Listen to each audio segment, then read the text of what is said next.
देखो आज का जो पेपर हमारे पास ये 2019 का है, लेवल 3 है और इसमें हम बस जो मैथ्स सेक्शन है ना वो करने वाले हैं।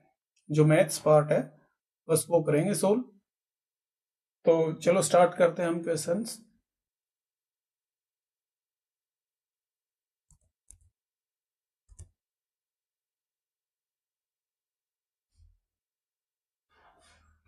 देखो सबसे पहले जो मैथ्स का क्वेश्चन है जो जनरल एप्टीट्यूड में हमारे पास ये वाला है।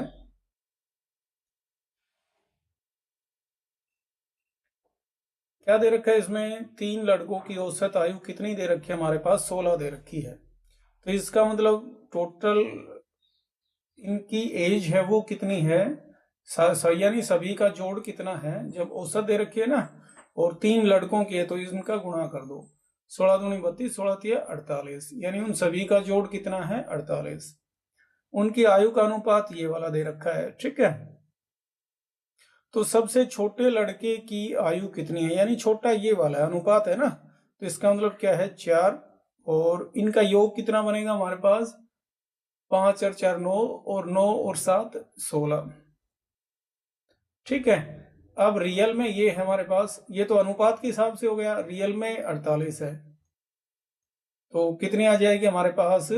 16 तिया 48, 4 तिया 12, छोटे वाले की 12 आ जाएगी, ठीक है। और यदि हम और एक और है हमारे पास, जैसे हमारे पास क्या कहा इसने, टोटल 48 है, यहाँ पे छोटे वाले की कितनी है? 4, ठीक है। और टोटल कितनी है हमारे पास? यहाँ टोटल 16, ठीक है। बीच वाले की कितनी है? 5, और उससे बड़े वाले की 7। और इसमें हमें टोटल कितना 48 करना है, तो 48 तब होगा जब हमारे पास इसको किससे गुणा कर दे? हम 3 से गुणा कर दे। तो कंप्लीट को 3 से गुणा कर दो, है ना। 12, 15 और 21, यानी ये उनकी एज आ जाएगी। बीच वाले की पूछे तो ये, और बड़े वाले की पूछे तो ये। हम ऐसे कर सकते हैं ऐसे क्वेश्चंस। अब देखो नेक्स्ट है हमारे पास इसमें ये 62 का है।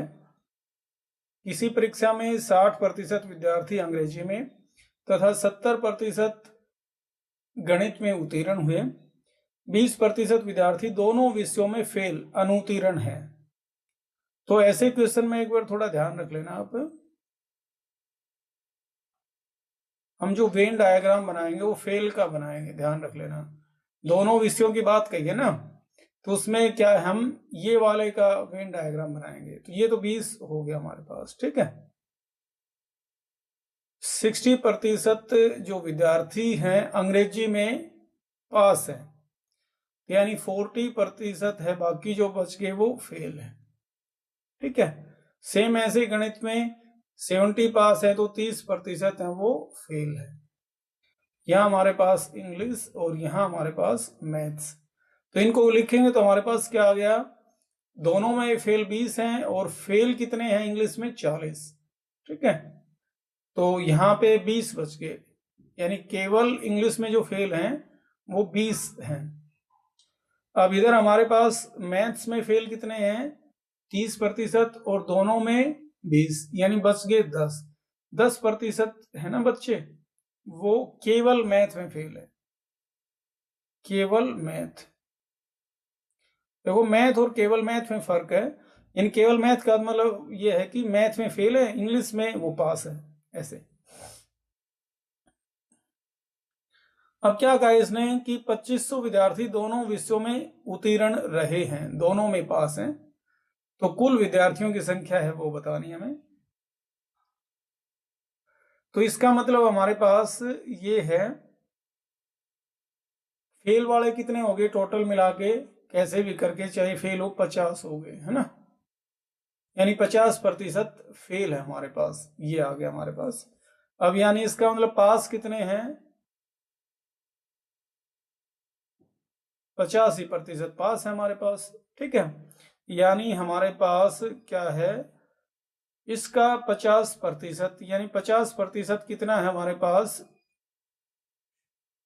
2500 है। 100% कितना हो जाएगा, यानी टोटल विद्यार्थी कितने बन जाएंगे हमारे पास, 100% करें तो इसको डबल कर दें हम, है ना, 5000 आ गया हमारे पास। ठीक है, तो कुल विद्यार्थियों की संख्या कितनी हो जाएगी हमारे पास, ये वाला ऑप्शन करेक्ट आ जाएगा।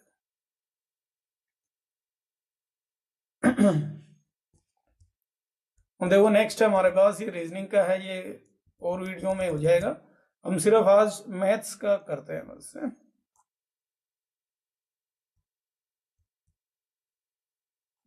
इसमें भी मैथ्स का एक भी क्वेश्चन नहीं है। नेक्स्ट है क्वेश्चन हमारे पास,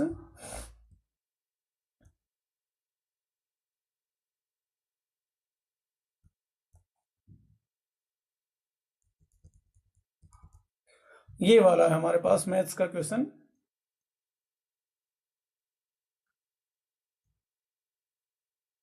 कि एक व्यापारी अपनी वस्तुओं के अंकित मूल्य पर इतने प्रतिशत डिस्काउंट देता है। ठीक है, वह अपने माल पर लागत मूल्य से कितना अधिक मूल्य अंकित करे कि 19% लाभ हो। जैसे मैंने इसमें क्रय मूल्य है वो मान लिया, क्या मान लिया मैंने, क्रय मूल्य 100 रुपए। ठीक है, अब हमारे पास विक्रय मूल्य कितना रखना है, उसको कितने प्रतिशत लाभ चाहिए, 19% लाभ होना चाहिए। ठीक है, यानी 119 में वो चीज बिकनी चाहिए, ये हो गया हमारे पास। अब उसके बाद क्या कहा है कि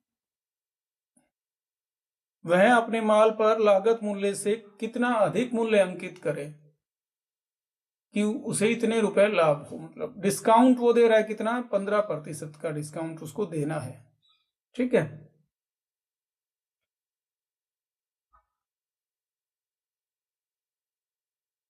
यानी अंकित मूल्य कितना करे कि वो 15% डिस्काउंट देने के बाद वो इतने में बिक जाए। तो इसमें हमारे पास ये ध्यान रख लेना, अंकित मूल्य निकालेंगे हम तो ये फॉर्मूला होता है हमारे पास,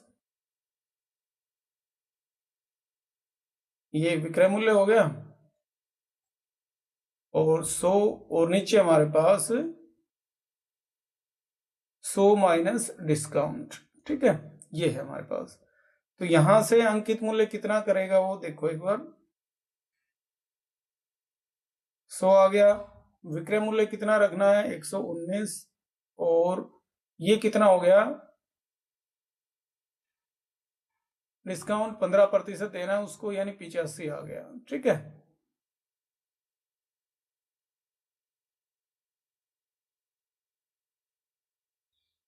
तो इसको एक बार काट के देखो कितना आएगा हमारे पास, काटेंगे तो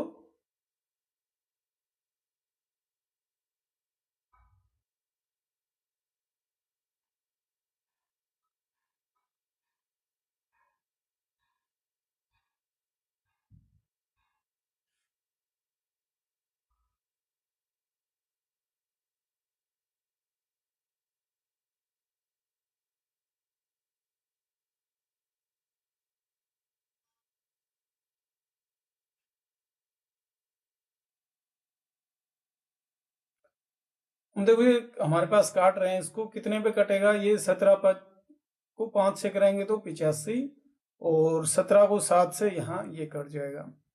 अब हमारे पास ये काटेंगे तो 20 आ गया, यानी टोटल क्या है 140 आ गया हमारे पास। ठीक है, इसका मतलब क्या है, हमें 140 है ना वो अंकित करना पड़ेगा उसके ऊपर, तब वो कितने में बिकेगा, 119 में बिकेगा 15% डिस्काउंट देने के बाद।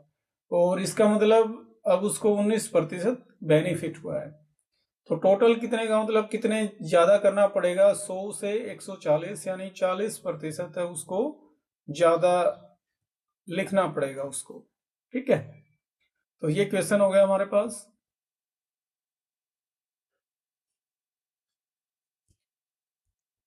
अब देखो नेक्स्ट क्या है हमारे पास, 5 वर्ष पश्चात पिता की आयु उसके पुत्र की आयु का 3 गुना होगी। तो ऐसे क्वेश्चन में हमें क्या मानना होता है, प्रेजेंट एज मान लो, पिता की x और पुत्र की y। अब पहली कंडीशन क्या दे रखी है, 5 वर्ष पश्चात, दोनों की 5 साल बाद कर दिया मैंने, उसके पुत्र की आयु का 3 गुना होगी, तो 3 गुना होगी तो मतलब इधर से 3 गुना कर दो, ठीक है। 5 वर्ष पूर्व दूसरी कंडीशन क्या है, 5 साल पहले। दोनों के एक बार 5 साल पहले कर दिया मैंने। पिता की आयु उसके पुत्र की आयु का 7 गुना थी, तो ये 7 से गुणा कर दिया मैंने, यानी x माइनस 5 है वो किसके इक्वल है, 7y माइनस 35, ठीक है। और ये किसके इक्वल है, x प्लस 5 है वो 3y प्लस 15। तो यहां लिख दो x plus 5 is equal to 3y plus 15, ठीक है। तो इसको एक बार देखो, ये x कट जाएगा, माइनस कर दिया, ये भी माइनस, ये भी माइनस, ये भी माइनस, है ना, ये कट गया हमारे पास। इधर ये -10, ये कितना बच गया 4y, ये माइनस माइनस कितना हो गया 50, ये आ गया। इसको उधर लेके जाएंगे तो हम 40 बच जाएगा, 4y कितना आ जाएगा 40, यानी y की वैल्यू कितनी आ जाएगी 10, ये आ गया हमारे पास, ठीक है। अब यहां से x की वैल्यू निकालो, किसकी पूछी है ये देख लो, पिता की पूछी है। तो यहां से y की वैल्यू 10 धरेंगे तो हमारे पास इसमें कितना आ गया 30, 45, 5 उधर जाएगा तो माइनस का 40 आ जाएगी, ठीक है। यानी पिता की कितनी आ गई हमारे पास 40। ये अब देखो नेक्स्ट क्वेश्चन है हमारे पास, ये बिल्कुल इजी है वैसे क्वेश्चन। 6 पेन की विक्रय मूल्य 8 पेन है उनके क्रय मूल्य के बराबर है, ठीक है। 6 पेन है हमारे पास, उनका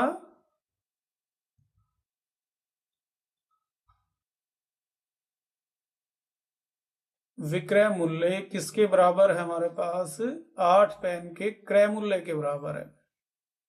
बस इनका तो रेशियो निकाल लो, 6 इधर 8 ले आया मैं, ये क्रय मूल्य ऊपर और विक्रय मूल्य नीचे हमारे पास, ठीक है।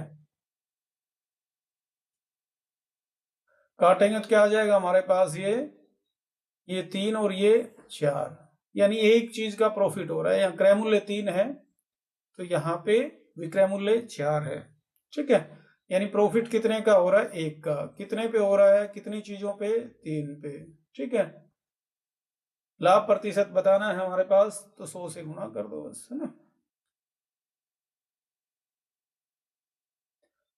देखो ये 3 है, ये 4 है विक्रय मूल्य, तो ये लाभ प्रतिशत हुआ है, यानी ये वाला हमारा इसका आंसर है, ठीक है। अब देखो नेक्स्ट क्वेश्चन है हमारे पास इसमें,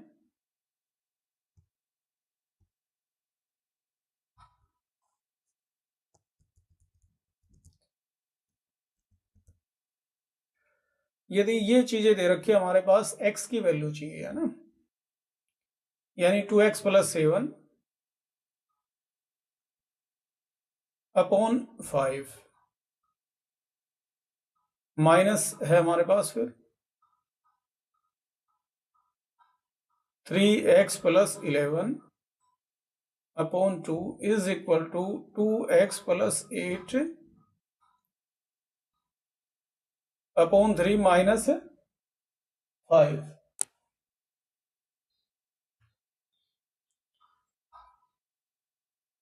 अब देखो इसमें क्या करना है, हमें x की वैल्यू चाहिए तो इनके एलसीएम से गुणा कर दो, सीधा सा है। इनका एलसीएम क्या बनेगा, 15 दूनी 30, 30 बनेगा हमारे पास, ठीक है।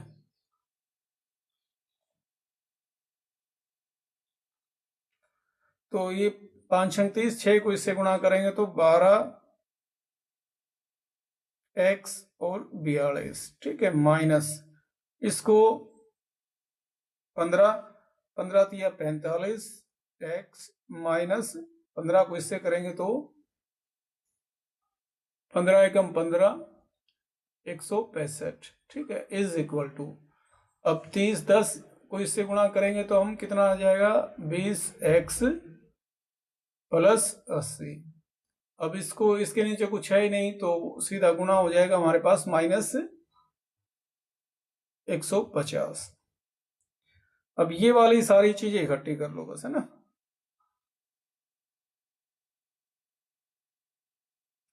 तो इसको काट दो इधर, है ना, 8x बच जाएगा हमारे पास, ये ना उधर ले आना कोई दिक्कत नहीं है, या इसको उधर कर लो, इसको इधर करेंगे तो ये कितना x हो गया टोटल मिला के 53x हो गया हमारे पास। ठीक है, ये इधर कितना बचा हमारे पास 50 और 20 70, 70 इधर आएगा हमारे पास 42 165 और 70 और इधर 53 हो गया हमारे पास। ये एक बार चेक करना कितना बनेगा ये, इन दोनों को जोड़ेंगे तो हम 112 और ये 165 है हमारे पास, 3 आ गया 5 आ गया 53 बच गया हमारे पास माइनस का 53 बच गया, काटेंगे तो कितना आ गया -1 आ गया हमारे पास। ये वाला इसका करेक्ट आंसर है। ठीक है,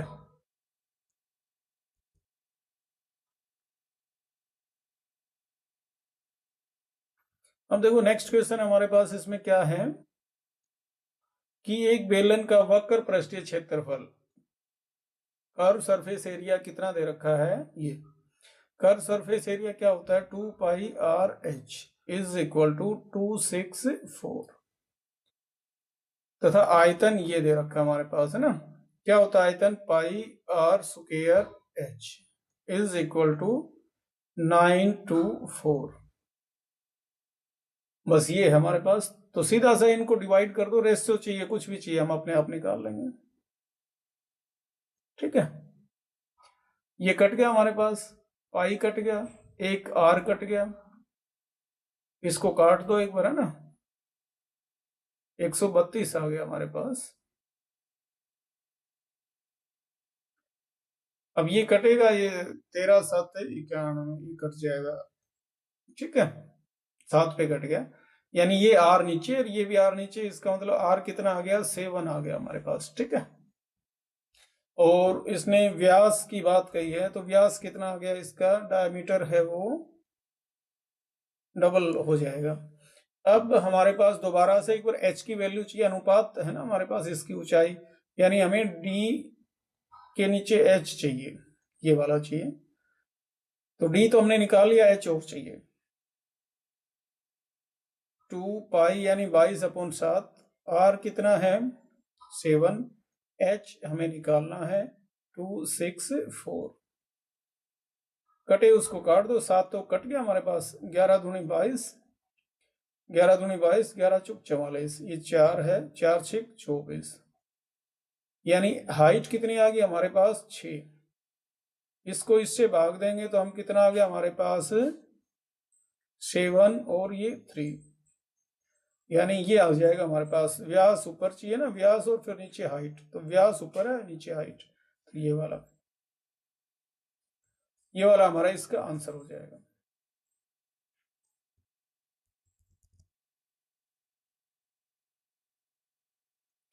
अब देखो नेक्स्ट क्वेश्चन है हमारे पास 78 का कि चक्रवर्ती ब्याज से कौन सी राशि एक वर्ष के अंत में इतने रुपए, ठीक है, और 2 वर्ष के अंत में कितने हो जाती है। ये देखो हमारे पास कोई भी राशि है x, फिर वो 650 हो गई एक साल बाद, फिर हमारे पास 676 हो गई। ठीक है, तो चक्रवर्ती ब्याज का एक रूल होता है कि एक साल का यदि अंतर है ना, तो उसका मतलब वो साधारण ब्याज लगा है उसमें। ठीक है, तो यानी 650 से कितना हुआ 676, यानी 26 रुपए साधारण ब्याज है। ठीक है, और ये किसके ऊपर है 650 के ऊपर है। मूलधन कितना है हमारे पास 650, समय कितना है हमारे पास सिर्फ 1 साल लगा है ना, तो दर निकाल लो एक बार, सीधा सा है, मूल ब्याज कितना है 26, मूलधन गुणा दर गुणा समय, और नीचे हमारे पास 100, ये है, इसको काट दिया मैंने, 13 दूनी 26, 13 5 65, 5 दूनी 10, 2 ये उधर जाएगा, आर की वैल्यू कितनी आ गई हमारे पास 4 आ गई। ठीक है, आर की वैल्यू कितनी है हमारे पास 4, अब कितनी चाहिए हमारे पास, इसको एक बार ये देख लेते हैं। क्या चीज चाहिए हमें, कि कौन सी राशि है वो, है ना। एक वर्ष के अंत में इतने रुपए हो जाए, तो इसमें हमारे पास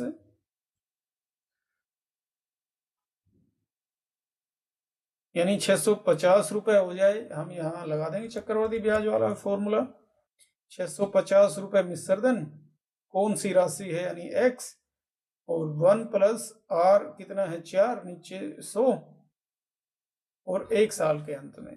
ठीक है, यानी 650 गुना ये 104 हो जाएगा हमारे पास। 100 ऊपर है और 104 नीचे,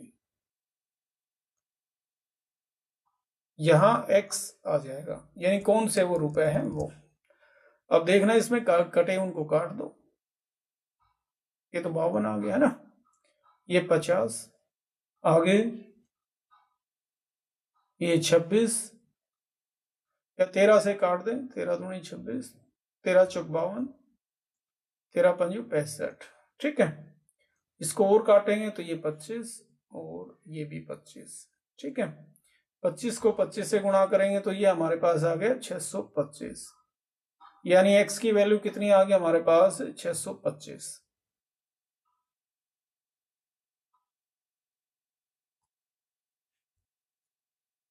तो ये वाला हमारा इसका आंसर हो जाएगा।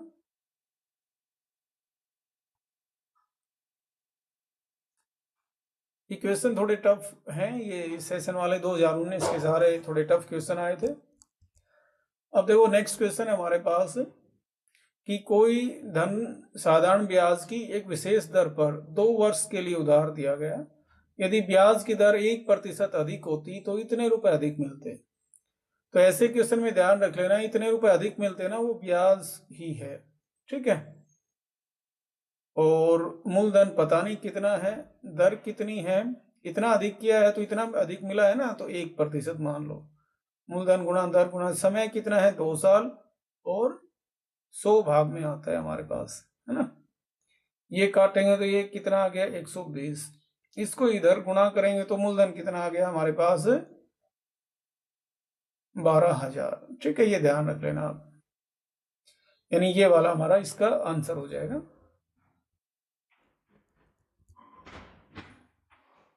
नेक्स्ट है हमारे पास 125 मीटर लंबी रेलगाड़ी 60 किलोमीटर प्रति घंटा की चाल से चलकर 30 सेकंड में पार करती है ना। तो इसका मतलब ये पहले स्पीड है, सेकंड में कर लो, ये मीटर है ये सेकंड है, तो इसको भी मीटर पर सेकंड में कर लो आप। जब किलोमीटर पर आवर से मीटर सेकंड में करना हो ना,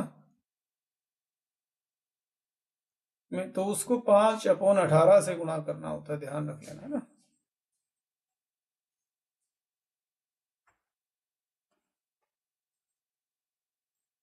कटे उसको काट दो।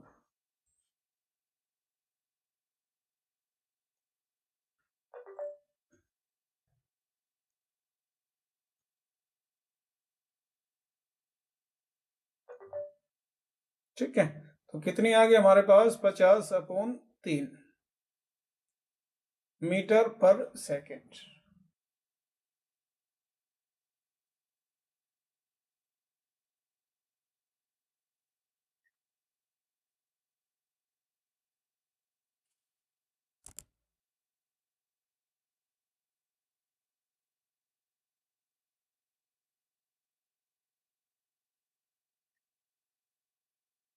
अब देखो इसमें क्या है हमारे पास, ही तो स्पीड आ गई, गति आ गई, है ना। अब क्या पूछे, पुल की लंबाई यानी लंबाई पूछी है। लंबाई का मतलब दूरी होता है ऐसे क्वेश्चन में ना। और ये एक तो पुल है हमारे पास और एक रेलगाड़ी है। ठीक है, तो ये सारी दूरी में काउंट होती है। तो रेलगाड़ी 125 मीटर, पुल है वो पता नहीं, तो इसकी मैंने x मान ली। ठीक है, ये तो दूरी होगी। समय कितना दिया है 30 सेकंड, यानी भाग दे हम इससे, दूरी को समय से भाग दें तो क्या आती है, गति आ जाती है हमारे पास, है ना। यानी कितनी आ गई है 10 50/3। ठीक है, अब ये जो कटे उनको काट दो, 30 इधर ले आओ, 500 और x की वैल्यू कितनी आ जाएगी जब 125 इधर आएगा तो 375, ठीक है। यानी हमारे पास क्या आ गया, ये वाला 375 आ गया आंसर, ठीक है। आगे जीके की क्वेश्चन आ गई, अब खुद कर लेना। गुजरी महल कहाँ पे है वैसे, हिसार में है, ध्यान रखना। तो thank you for listening me, thanks a lot.